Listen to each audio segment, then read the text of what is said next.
नमस्कार, दैनिक शिक्षा में आप सबका स्वागत है। मैं रश्मि शर्मा, कैमरामैन शुभम भगत के साथ। दर्शकों, इस समय हम पॉलिटेक्निकल कॉलेज में हैं, जहां पर स्टूडेंट्स द्वारा, टेक्निकल बोर्ड के स्टूडेंट्स द्वारा आज यहां पर साइलेंट प्रोटेस्ट किया गया इनकी मांगों को लेकर। इस समय हम आपको यहां के लाइव दृश्य बता रहे हैं। ये बच्चे हैं जिनके हाथों में ये पम्फलेट हैं, JKSBOT don't spoil our future. JKSBOT we want rechecking, यानी कि release answer key, stop Hitler policy की आंसर की जो है पोर्टल पे आंसर की जो है हम नहीं रिलीज करेंगे और रीचेकिंग जो है हम नहीं करेंगे। लगातार यहाँ के लाइव दृश्य टेक्निकल बोर्ड के द्वारा यहाँ पर उनके खिलाफ धरना प्रदर्शन किया जा रहा है। Technical board we want don't spoil our future, release answer key. बच्चे यहाँ पर आए दिन कभी JK बोर्ड के लिए धरना प्रदर्शन करे, चाहे टेक्निकल बोर्ड के लिए।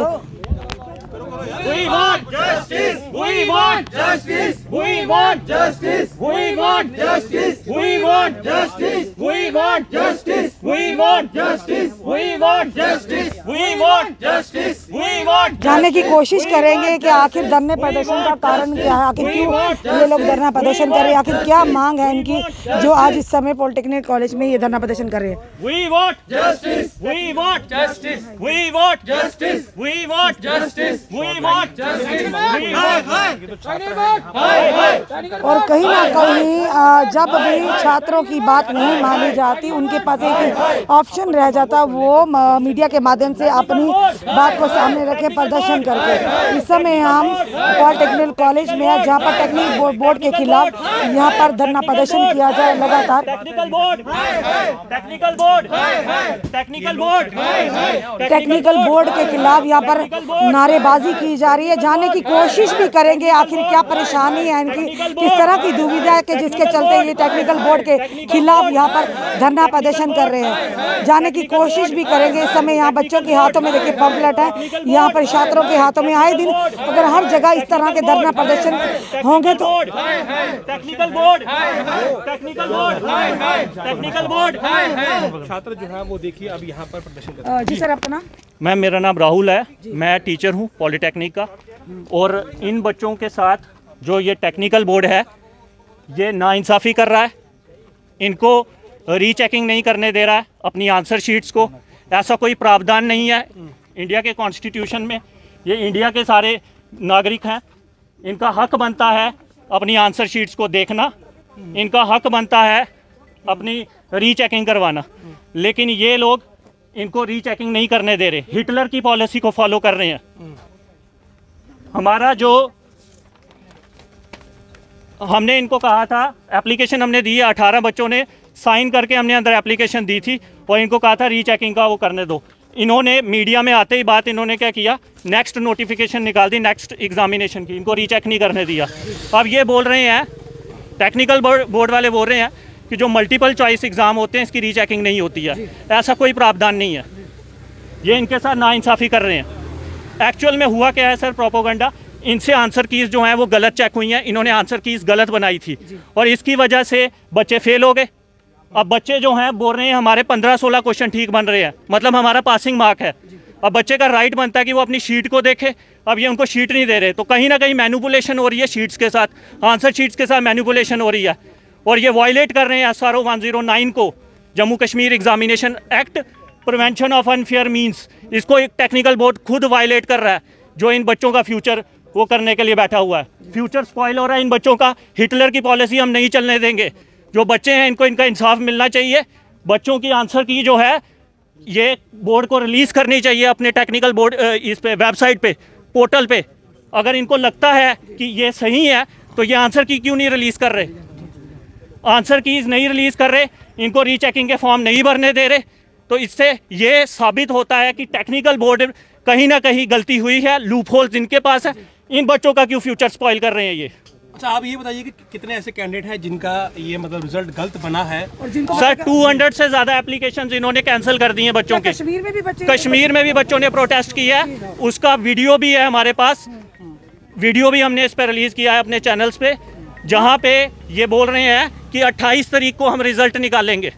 28 तारीख को हम आरबीटी का रिजल्ट निकालेंगे। आरबीटी की आंसर की इनसे गलत बनी थी, तो कश्मीर के बच्चों ने प्रोटेस्ट की, तो उनको किसी तरह से चुप करवाने के लिए इन्होंने बोला कि 28 तारीख को हम आरबीटी और जो भी कोई और सब्जेक्ट्स हैं उसका फिर से रिजल्ट निकालेंगे। और उससे पहले 25 तारीख को इन्होंने लास्ट डेट रख दी हुई है जो नेक्स्ट एग्जाम होंगे उसकी। तो बच्चे बोल रहे हैं जब हमारा रिजल्ट 28 तारीख को आप डिक्लेयर कर रहे हो, लास्ट डेट 25 को, तो हम फॉर्म भरें या नहीं भरें? अगर हमारा रिजल्ट पास है तो हम फिर फॉर्म क्यों भरें? ठीक है, तो ये मैनिपुलेट कर रहे हैं सिस्टम को, इन बच्चों के साथ नाइंसाफ़ी कर रहे हैं। हम चाहते हैं कि आंसर की रिलीज़ करें और रीचेकिंग के फॉर्म निकालें, ऐसे वायलेट ना करें। जितने भी सुप्रीम कोर्ट का ऑर्डर है, सुप्रीम कोर्ट का ये ऑर्डर है कि रीचेकिंग जो है आरटीआई के दायरे के अंदर आती है। क्या ये आरटीआई को नहीं मानते? आरटीआई तब लागू नहीं होती थी यहाँ पे जब 370 था, अब 370 नहीं है, आरटीआई लागू होती है। इनके पोर्टल पे आरटीआई एक्ट भी नहीं है लिखा हुआ। इन बच्चों के साथ नाइंसाफ़ी कर रहे हैं। हम चाहते हैं ये रीचेकिंग और जो हमारी आंसर शीट्स है, आंसर की हैं, इसको रिलीज किया जाए। Thank you very much. मैं यहाँ पर बात कर रहा बच्चे स्टूडेंट से भी बात करेंगे, आखिर क्या चाहते हैं, इनसे भी बात करने की कोशिश करेंगे लगातार। जो आपके एग्जाम हुए, आपको लगता है कि आपके एग्जाम ठीक हुए थे और रिजल्ट जो है तो कहीं?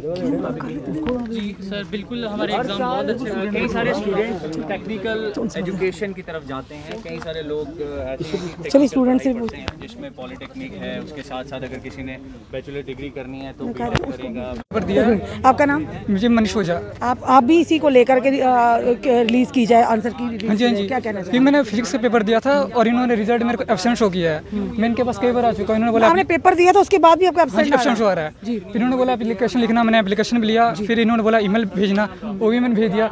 ये कोरोना में मैं सरोवर से उससे पैदल आया हूँ, मैं साइकिल पे लेकर इनको साइकिल से आया हूँ। कई बार मेट्रोडोर तब नहीं चल रही थी, उसके बाद भी इन्होंने कोई रिप्लाई नहीं देते जाने पर बोर्ड पर। अब इनका ये पेपर आपने दिया और एब्सेंट लग गया, आपने पूछा नहीं कि मैं तो पेपर देने आया? मैं कई बार बोल चुका हूँ, रिस्पॉन्स ही नहीं देते हैं कुछ, बोलते ईमेल कर देना, ईमेल भी दे दिया। अब ये फॉर्म भरने की डेट भी आ गई है, तो अगर फॉर्म मैं नहीं भरूंगा तो फिर से फेल हो जाऊंगा मैं। इतनी दूर से आते, इतनी मेहनत करके तो मैं कम से कम कोरोना में 5-6 बार आ चुका हूँ, जब उस टाइम कोरोना था तब से। बड़ी अफसोस की बात है कि ये जो युवा है, ये छात्र कह रहे हैं मैंने एग्जाम दिया बट वहाँ पर एब्सेंट लगाएगी। किस तरह की लापरवाही की जा रही, जहाँ पे बच्चों के, छात्रों के, छात्र छात्राओं का फ्यूचर दाव पर लगा दिया गया है। यानी कि बच्चे अगर कोई ट्रेनिंग करते हैं, कहीं ना कहीं ये सोचते हैं कि हमारा आने वाला भविष्य उज्जवल होगा, पर जिस तरह से यहाँ की लापरवाही, यहाँ की एडमिनिस्ट्रेशन की नज़र आ रही है कि एक बच्चा पेपर देता है पर उसकी एब्सेंट शो करते हैं। यानी बहुत बड़ा कहीं ना कहीं गड़बड़ हुई है, बहुत बड़ा कहीं ना कहीं लापरवाही, जिसके चलते आज ये बच्चे इस समय प्रोटेस्ट कर रहे हैं। और प्रोटेस्ट का यही कारण है, हम आपको यहाँ के भी लाइव दृश्य बताएंगे। इस समय यहाँ पर युवती भी खड़ी हैं और साथ ही साथ छात्र और छात्राएं भी खड़े हैं, जो लेकर कहीं ना कहीं कुछ हुआ है जिसके चलते ये लोग परेशान हैं अपनी मांग को लेकर। यहाँ पर एग्जाम कंडक्ट करने के बाद इनसे आंसर की गलत कार्तिक खजूरिया। कार्तिक जी क्या हुआ बताइए आप? बताइए मैम, ये टेक्निकल बोर्ड वगैरह हमने इसमें एग्जाम दिया था 5th सेम का, तो हमारे 25 में से 14-15 तक क्वेश्चन ठीक हो रहे थे। जब रिजल्ट आता तो रिजल्ट में रिपेयर आ जाता है, वो काफी शौक था हमारे लिए। कोई नेगेटिव मार्किंग थी क्या? नेगेटिव मार्किंग कुछ नहीं थी, सिर्फ मल्टीपल चॉइस। हाँ जी, मल्टीपल चॉइस थे। आपको पूरा यकीन है कि आपने इतने क्वेश्चन ठीक किए थे? मैम फिर भी 10 से मेरे ज्यादा ठीक ही थे। अगर इनको रिवैल्यूएशन वगैरह फॉर्म करना चाहिए। हेलो, ठीक तो उसमें आपको क्या लगता है कि अब इन्होंने पूरा ही आपको फेल कर दिया? यहाँ हाँ मैम, रिपेयर आ गया ना उधर, टोटली फेल कर दिया उस सब्जेक्ट में। आप क्या चाहते हैं? हम चाहते हैं कि आंसर की वगैरह इनसे अलाउ की जाए, रिवैल्यूएशन का फॉर्म निकाला जाए ताकि हम रिवैल्यूएशन भरे, हमारा सेमेस्टर क्लियर हो, हमारा फ्यूचर ना स्पॉइल हो। ऐसे हमारा 1 साल वगैरह 6 महीने जब भी एग्जाम होंगे वेस्टेज हो जाएगा वो। साफ तौर पर इन बच्चों का कहना कि आखिर कोई ना कोई बात तो है जिसके चलते यहाँ के एडमिनिस्ट्रेशन को ये कहा जा रहा है कि आंसर की, जब भी कहीं एग्जाम होता है आंसर की जरूर रिलीज की जाती ताकि बच्चों को अगर कोई डाउट हो तो वो उनके डाउट क्लियर होंगे। पर एक सवाल यहाँ बहुत बड़ा खड़ा होता है कि जिस तरह से इस बच्चे ने कहा कि मैं सरोवर से आता हूँ और मैंने पेपर एग्ज़ाम दिया था, पर एग्ज़ाम की जगह वहाँ पे यानी कि एब्सेंट आए। ये बड़ी विडम्बना की बात है, यानी कि कहीं ना कहीं लापरवाही साफ दिख रही है कि अगर वाकई बच्चों की जेन्युइन डिमांड है, बच्चे चाहते हैं कि हमारी रीचेकिंग की फॉर्म फिलअप किए जाए, तो उनको क्यों इस तरह से लिंगर ऑन किया जा रहा है, क्यों इनको इस तरह से इग्नोर किया जा रहा है? कहीं ना कहीं इन बच्चों के फ्यूचर का सवाल है। यहाँ की एडमिनिस्ट्रेशन आखिर क्या चाहती, क्यों इस तरह से नकारात्मक रवैया इनके खिलाफ बढ़ रही है? और हम आपको ये भी बताना चाहेंगे कि बार बार यही कहेंगे, सवाल ये है कि जिस बच्चे ने कहा कि मैंने एग्ज़ाम्स दिया था पर मेरी एब्सेंट लगाई गई है, बहुत बड़ा सवाल है कि एक बच्चा आता है, प्रेजेंट होता है और प्रेजेंट होकर एग्ज़ाम देता, फिर उसकी एब्सेंट किस तरह से लगती है। यानी कहीं ना कहीं लापरवाही बरती गई है, जिसके चलते आज ये बच्चे इस समय एकत्रित हुए हैं और अपनी मांग को लेकर लगातार आवाज़ उठा रहे हैं। पर इन बच्चों का ये भी कहना है कि यहाँ की एडमिनिस्ट्रेशन बिल्कुल भी इस तरफ ध्यान नहीं दे रही। एक नहीं, कम से कम 200 बच्चों के फ्यूचर का सवाल है। अगर वाकई कहीं ना कहीं ऑब्जेक्शन होता है, कहीं ना कहीं शक के दायरे में अगर कुछ चीज़ें आती हैं, तो वो शक को दूर करना एडमिनिस्ट्रेशन का कहीं ना कहीं ड्यूटी भी, कर्तव्य भी है। अगर के बच्चे चाहते हैं कि आंसर की को रिलीज किया जाए तो क्यों देरी की जा रही है, क्यों विलंब किया जा रहा है आंसर की को रिलीज करने में। चलिए देखते हैं आने वाले समय में क्या यहाँ के एडमिनिस्ट्रेशन की बात सुनती है या नहीं सुनती है। कहीं ना कहीं बच्चों के फ्यूचर का सवाल है, इस पर तरफ संज्ञान लेना बहुत ही ज़रूरी है। जम्मू के एडमिनिस्ट्रेशन से यही निवेदन करेंगे, कहीं ना कहीं बच्चों के फ्यूचर का सवाल। और जिस तरह से बार बार फिर से वही सवाल हम खड़ा करेंगे, एक बच्चा एग्जाम देता है पर उसकी एब्सेंट आती है, ये भी बहुत बड़ा सवाल खड़ा होता है कहीं ना कहीं कि कुछ ना कुछ ज़रूर हुआ है, जिसके चलते बच्चे कहीं ना कहीं पूरी यहाँ के एडमिनिस्ट्रेशन को शक के दायरे में ले रहे हैं। चलिए देखते हैं आने वाले समय में क्या इन बच्चों की दुविधा का कोई समाधान होता, क्या इनके फ्यूचर से जो खिलवाड़ किया गया क्या उस पर कोई कार्रवाई होती है। जुड़े रहिए ऐसे हमारे साथ अगले अपडेट के लिए और इस वीडियो को ज़्यादा से ज़्यादा शेयर कीजिए। जय हिंद, जय भारत।